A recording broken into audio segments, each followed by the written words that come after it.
अहो तुम्ही डायरेक्ट असं आतमध्ये नका जाऊ. अरे आतमध्ये जाऊ ना. काय रे, तुझं लग्न झालंय? नाही. करायचंय? हो, खूप इच्छा आहे. खूप इच्छा आहे. मग तुझा नाव नंबर मला लिहून दे, मी तुझं लग्न लावून देईन. हो चालेल चालेल. अरे गोपाळ, तू काय याच्या नादी लागलायस? सरांना कळलं तर तुझी नोकरी जाईल. कळलं? जा काम कर जा. तुझी कशी नोकरी जात नाही काय माहिती. मी तुझ्या सरांना सांगितलं होतं तुला कामावरून काढून टाकायला, तू बिंडोकेच म्हणून. माझी नोकरी जाण्यासाठी तुम्ही किती प्रयत्न करताय नाही? माझी जाण्यापेक्षा तुझी गेली कधी बरी. काय हो बाजूला. हो ऐका, हे बघा. अहो तुम्ही ऐकावं जरा. Hi sir. तुम्ही परत कशाला आलात? माझं कामच आहे जोड्या जुळवणे, आणि तुमचं जमवलं ना तर मी इंडियात नंबर 1 होईन, आणि माझी मॅट्रिमोनी साईट सुद्धा. निघा निघा तुम्ही. अहो असं काय करताय सर, मी इतक्या उन्हात ना आले, मला जरा बसू द्या. हा वा सर, एक जबरदस्त कॉफी मागवा. नाही नाही नाही, कॉफी नाही. नाही मग सर पाणी तर पिऊ देत. थांबा.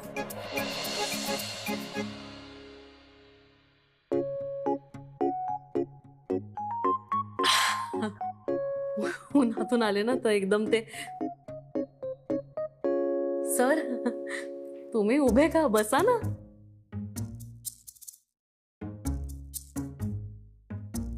सर कल्पना करा, तुमच्या ऑफिसच्या बाहेर मोठी रांग लागली आहे मुलींची. मुलींची काय, त्यांच्या आई वडिलांची, काका काकूंची. कसं वाटेल सर तुम्हाला? नाही म्हणजे मला माहिती आहे तुम्हाला आवडणार नाहीच, कारण तुम्हाला एक मुलगी आवडत नाही तर अनेक वचनी मुली काय आवडतील.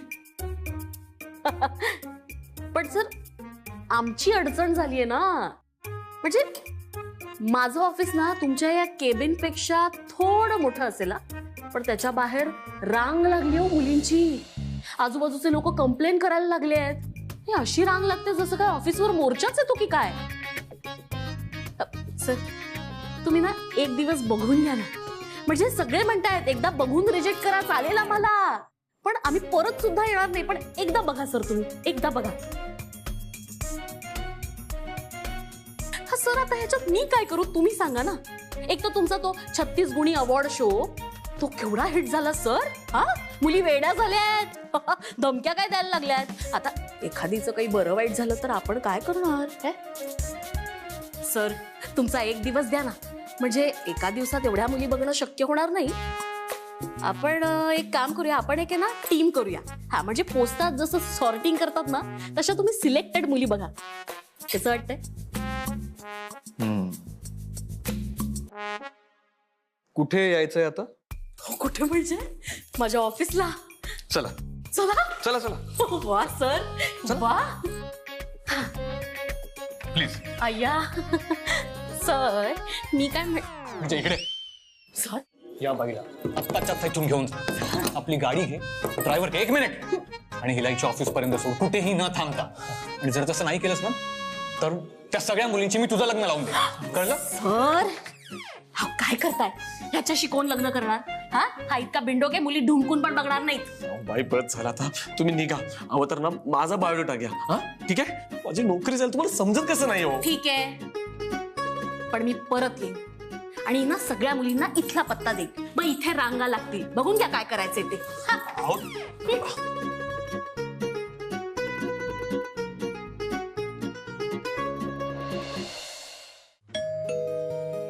आले आले. आई तू म्हणजे काय, तुझा वाढदिवस आहे मग मी येणारच ना. वाढदिवसाच्या खूप खूप शुभेच्छा. थँक्यू. पाया पडते. हो सुखी राहा. बर अजून काय आशीर्वाद देऊ, म्हणजे मनासारख्या सुना मिळू देत. मला वाटत नाही माझ्या मुलांना त्याची गरज आहे, त्यांचे ते शोधतील. चांगलंच आहे. कसं असतं ना, आपली एक जबाबदारी कमी होते. आणि काय ग, याही वर्षी वाढदिवस साजरा केला नाहीस ना? केला ना, आणि मुलांनी सुद्धा केला. मुलांनी सुद्धा केला म्हणजे? अगं सगळं सांगते, तू चल पहिले चहा वगैरे घे अगं, आणि हो. छान मस्त बसू आणि हो थांब थांब थांब थांब ते चहा वगैरेचं ना आपण नंतर बघूयात नूतन. आधी मला सांग, मुलांनी सुद्धा साजरा केला म्हणजे काय? अजून कुणी केला का? अगं मुलांनी खूप छान सरप्राईज दिलं. शिऱ्याचा केक काय, साडी काय. पण त्याआधी मी पार्टी ऑफिसला गेले होते. तिकडे सगळे कार्यकर्ते आले होते. अरे वा. पुरुषोत्तमनी सगळं अरेंज केलं होतं. स्वतः घरी आले होते मला शुभेच्छा द्यायला. मग पार्टी ऑफिसला घेऊन गेले. विसरले नाहीत ते माझा वाढदिवस. नाही चांगलंच आहे, इतकं सगळं करतोय तो. कळतंय मला, मुलांना सुद्धा ते घरी आलेले नाही आवडत. आणि तू सुद्धा न बोलता बोलून दाखवलंस की तुलाही ते आवडत नाहीत म्हणून. नूतन, आवडणं न आवडण्याचा इथे प्रश्नच येत नाही. पण काय आहे ना, तो आल्यापासून खूप काही करतोय म्हणून मनात शंका येते की यामागे त्याचा काही स्वार्थ तर नाही ना. नाही कसं आहे ना, राजकारणामध्ये स्वार्थ हाच परमार्थ असतो. स्वार्थ कोणाला चुकलंय आई? मुलं स्वार्थी नसतात. आणि पुरुषोत्तमना मीच निवडणुकीमध्ये उभं राहायला सुचवलंय आणि ते तयार सुद्धा झाले. कदाचित हाच स्वार्थ असेल.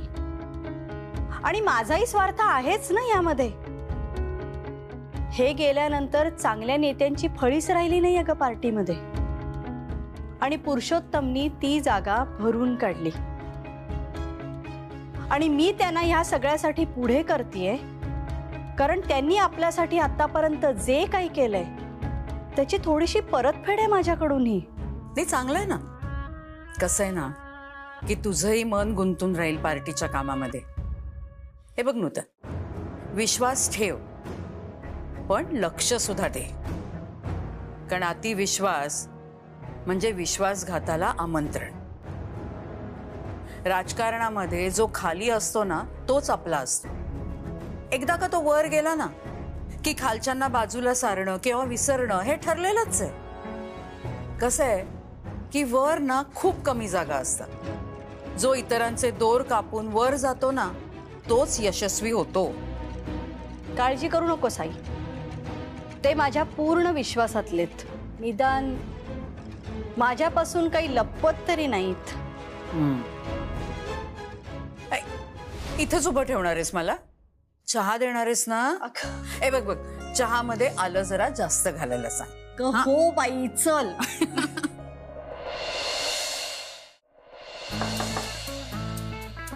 कमेन. काय रे विजय? अहो आत्या मॅडम काय सांगू, त्या लग्न जुळवणाऱ्या वेबसाईट वाल्या बाई आल्या आहेत. ऐकतच नाहीये. त्या जर नाही गेल्या ना तर मी गेलेच जमाय बघा. सर म्हणतायत की तिला बाहेर काढा आधी, आता सगळ्या मुलींची माझं लग्न लावून देतील. बरं एक काम कर, त्यांना माझ्याकडे दे पाठव. हा हा ठीक आहे.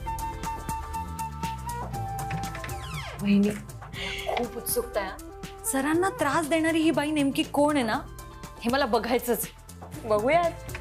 मॅडम मॅडम नमस्कार, मी Shantipriya. Hello hello. Hello hello. खरं तर मला शांती प्रिय आहे, पण तुमच्या साहेबांना मी कसं शांत करू मला कळत नाही. ते साहेब म्हणजे ऍक्च्युली माझा मोठा भाऊ. अय्या हो, तुझे मोठे भाऊ आहे? हो. मग तर मला बसायलाच हवं. बरं मग मला सांगा, कुठपर्यंत आलंय माझ्या भावाच्या लग्नाचं? गळ्यापर्यंत. हा, सगळ्या मुली माझा गळा दाबून मला मारून टाकतील. हो काय तरीच काय. अहो हसू नका, गंभीर प्रश्न आहे हा. उद्या अख्खं नागपूर बंद होईल तुमच्या भावामुळे. ऍक्च्युली त्याची प्रोफाईल मीच अपलोड केली होती वेबसाईट. हा, आणि आमच्या डोक्याचा ताप वाढवलात. नाही मान्य आहे, त्यांच्या प्रोफाईलमुळे आमची वेबसाईट नंबर 1 वर येणार आहे. पण का नाही तुमचे दादा लग्न करत असतील? मॅडम, मी ना असे लग्न न करणारे बरेच बघितलेत. 40 नंतर ना वेड्यासारखे वागतात. मग सगळं कसं असं वेळेत व्हायला पाहिजे. धरमपेठेत असतात ना, संध्याकाळी फिरताना दिसतात, बघता क्षणी तुम्ही सांगू शकतात याचं नाही झालंय. पण तुम्ही तर बहीण आहात ना, तुम्ही प्रोफाईल बघूच शकता. हा काय आहे, 4 तास लागतील, नाही तर मीच घरी येते. तुम्ही ना प्रोफाईल्स बघा आणि मुलगी सिलेक्ट करून टाका. बऱ्याच मुलींच्या आईवडिलांनी प्रस्ताव ठेवलाय, एक फार्म हाऊस बुक करून टाकू आणि तिथे सकाळ दुपार संध्याकाळ बघण्याचा कार्यक्रम ठेवू. सॉलिड डिमांड आहे. हो ते सगळं माहितीयच मला. तुमचा भाऊ असा कसा हो? कसा? आता जसा आहे तसा कसा? असाच येतो. मग कठीण आहे. हा ठीक आहे, मी बोलते त्याच्याशी, विचारते त्याला, बघूयात आपण काय होतं. तुम्ही नक्की विचारणार ना? हो हा मग मी येऊ? हो प्लीज.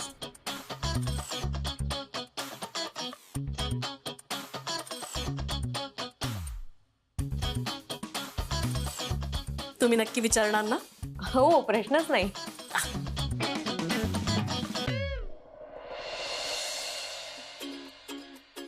तुमचं लग्न झालंय? नाही पण मला अजून वेळ आहे. थँक्यू. पण कराल तेव्हा मला विचाराल ना? नक्की. मी शांतीप्रिया. अमूल्य.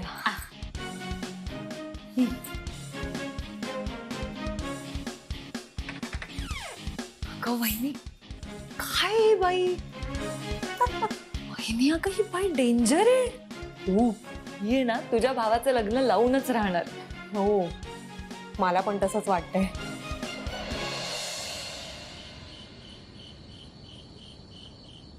अमूल्या, तू पण अधूनमधून जरा चक्कर मारत जा. हा, तुझे पेशंट्स विचारत असतात कधी येणार डॉक्टर ताई.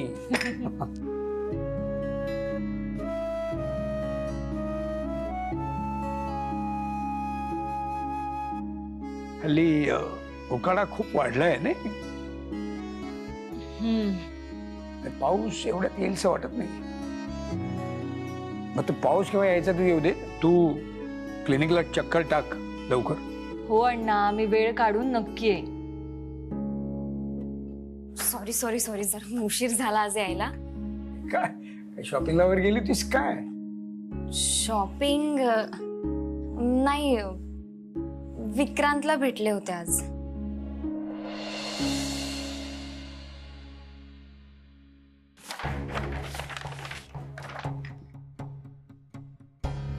साडी गिफ्ट केली त्यांनी मला.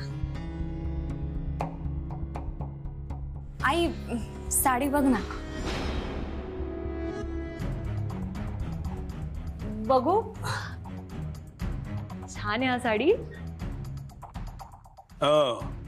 छान आहे आणि महाग पण दिसते.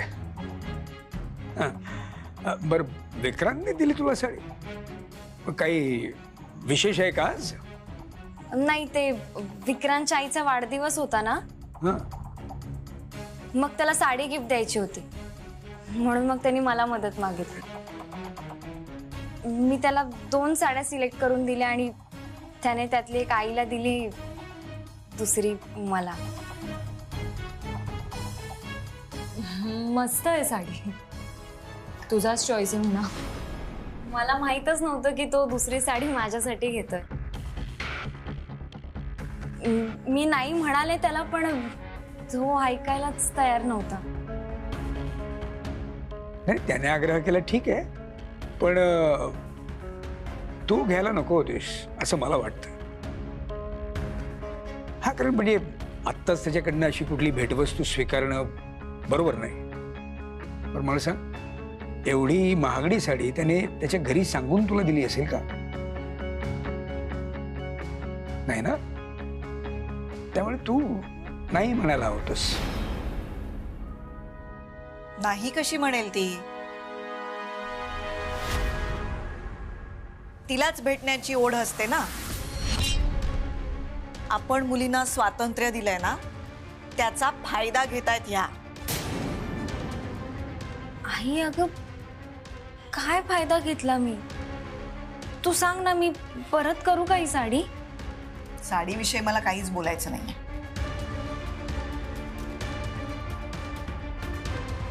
तू का भेटायला गेली होतीस आज त्याला?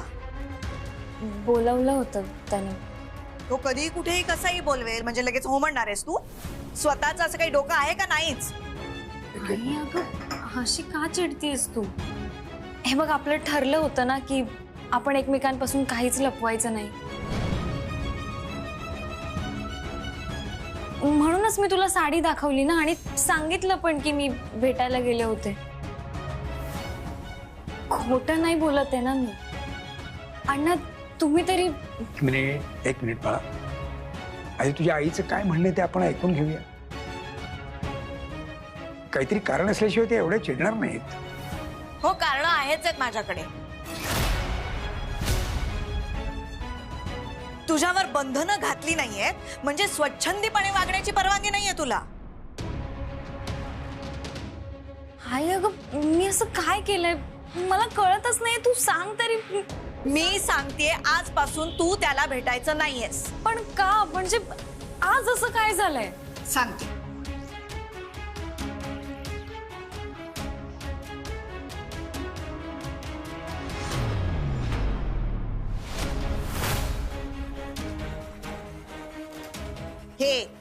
हे झालंय आज, म्हणून त्याला भेटायचं नाहीयेस.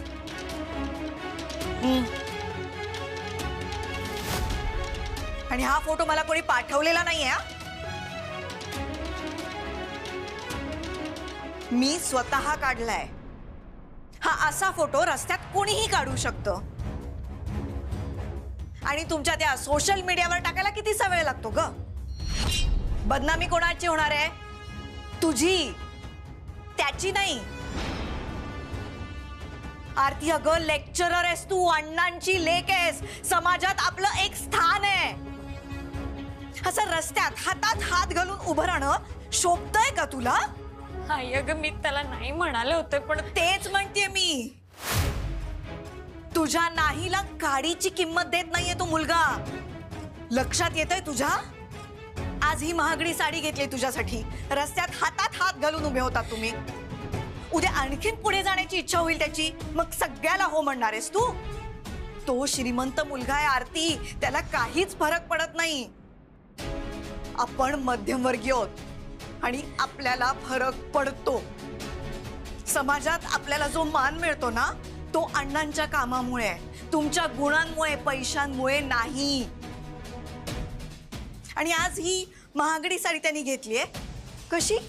कुणाला सांगितलं त्यांनी? त्याच्या आईला का भावाला? आरती, तू परवानगी घेऊन त्याला भेटायला जातेस, त्याच्या घरी माहित तरी आहे का ग?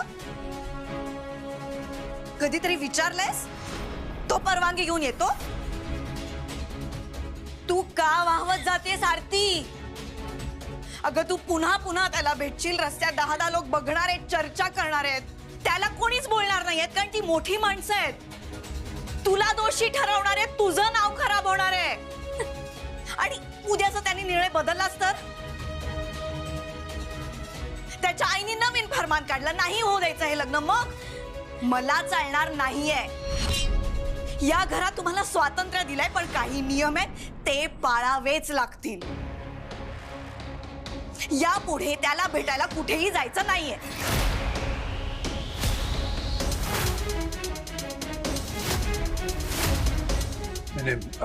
मला याच्यावर चर्चा नकोय. ही असली थेरं मला चालणार नाहीयेत.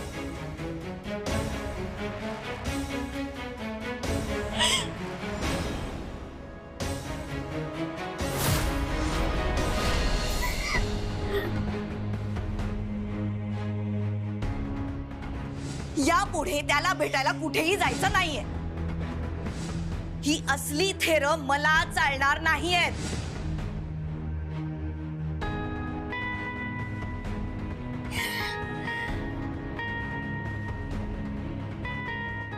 ताई, तुझा फोन, ते विक्रांतचे खूप मेसेजेस येत आहेत तुला. मी सतत सांगत असते त्याला की आपण सारखं सारखं नको भेटूया, पण ऐकतच नाही ग. तो खूप फोर्स करतो.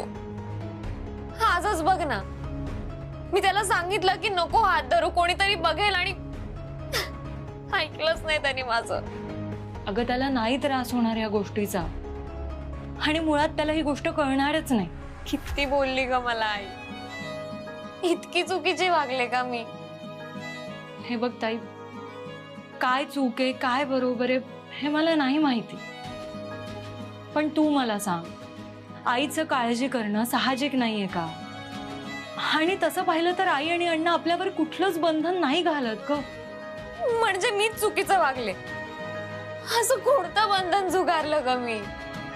अगं ताई, मी तसं म्हणत नाहीये, पण मला सांग, आई जे काही बोलली ते खरं नाहीये का? ताई अगं, हाच फोटो दुसऱ्या कोणी काढला असता तर? हे बघ, समजून घे, विक्रांतच्या आईने अजून लग्नाला होकार दिलेला नाहीये.